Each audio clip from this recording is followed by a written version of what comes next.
Hey kids, this is Ivan. How you doing? It is day 6 of RPG A Day 2021, and our primary word for today is flavor. So a couple surprises happened to me as I came home today. The first one was I stopped at the grocery store, which is near my house, and I was going there for something completely unrelated, and I noticed that Haagen-Dazs ice cream was on sale. So a lot of the flavors were already missing, but I found the flavor that I really wanted, which was chocolate peanut butter. So I got a couple of pints. And when you make a really poor decision concerning food like that, I find it best to put on a shirt depicting a gym. So yeah, maybe that'll burn the calories just by wearing this, not actually going there. But this video isn't about that, or is it? There are a lot of other flavors of ice cream that I like in that cabinet, including things like vanilla Swiss almond and coffee and vanilla. But today I didn't want those flavors. And there's a whole bunch of other flavors, some of which I like, some of which I haven't actually tried. And of course, there's other brands. Video is still not about ice cream, but it is about flavors. Like I alluded to yesterday, there's just like a game for everybody. The hobby is gigantic. There are thousands of games out there, and there are thousands of flavors of role-playing game and role-playing game experience. And this is a grand thing. There are a lot of flavors for us to choose from. There's not just a flavor for everybody. There's a bunch of flavors to try out. And unlike ice cream flavors like coffee and vanilla, where there's really only a few ingredients, I find that most of the role-playing games and role-playing games experiences are a lot more like French cuisine or Indian cuisine or sushi or something like that, some of my favorites, where there's a lot of different ingredients or flavors all mixed together that finally produce the final experience or flavor that you get. A lot of it is, though, in the game itself. The other surprise I had today when I came home was I found a book on my doorstep and some other stuff, and it was for this. For Wild, Wake-Initiated Lucid Dreaming, a role-playing game by RPG A Day's own David Chapman, or Autocratic. And I got this because of the evocative flavor of this game. It's different, it's unique, it's unusual, and that's something that I was really interested in trying. When I go to restaurants very often, I get the same thing over and over again. Every once in a while, I'd try something different, and I'm always, or usually, pleasantly surprised. Sometimes I go out to a restaurant with my new girlfriend, and this happened with my old girlfriend as well, and they would get something, and I'd try a little bit of it. Hey, can I try that?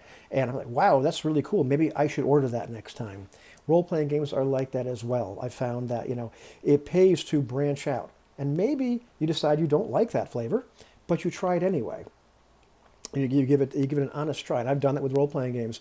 I've got some solicitations from bands lately, 2 different bands. One band, we're going to play 90s music. I'm like, what kind of 90s music? And it turns out the 90s music they want to play isn't exactly 90s music that I was listening to. The flavor is a little different. The genre, kind of in the same ballpark. The other one was a country band. And I said, well, you know what? Let me not be contemptuous prior to investigation. So I said, let me see your set list and let me see these songs. And I listened to some of them, or the songs. Some of them actually were pretty darn good. And some of them, well, the flavor wasn't quite right. But I tried it. I said, hey, let me check this thing out and see what you got. And so we find things that are for us and not for us. And I've had that happen with role-playing games as well. But you just take a look. I've got 3 role-playing games in front of me. I've got Wild right here. Take a look at these covers. Wake-Initiated Lucid Dreaming. And then right here, it's not really the role-playing game, but it's one of the letters from Leagues of Adventure, like our The Sky is No Limit campaign. Check out that illustration right there. And then I've got Zyborg Commando Resurrection Overdrive. And you just look at those 3 covers, right? And already you're getting a sense of a flavor of a role-playing game experience just from the covers themselves. Then you open these things up and you read a role-playing game, and very often it's letting you know the genre, the idiom, what it's going to be like, what it's supposed to be about. You find out if the mechanics actually support that. When we played Broken Compass, we found that the mechanics absolutely supported the 90s action movie flavor that game was emulating. When I played other games, sometimes the mechanics help. Sometimes you have to give it a little bit more of the other ingredients, which is the people at the table. Some of them are the people at the table. The actual actions of the players, right? The stuff I talked about yesterday, really. That whole dynamic brings a flavor to the game. Whether the mechanics really push it in a certain direction or not, the people at the table contribute to the flavor of the experience. And sometimes I've tried different groups of people. Hey, let's try this game. Let's try it with this group of people. Let's mix things up here and there. Try different flavors. Try different recipes, different mixtures of all these ingredients. And I've discovered flavors I like, flavors I like less, flavors I really don't like at all. But that's one of those things that makes role-playing games, the broad hobby, so great, is there are so many different flavors out there, and we get to go out and try a bunch of them and see which ones we like.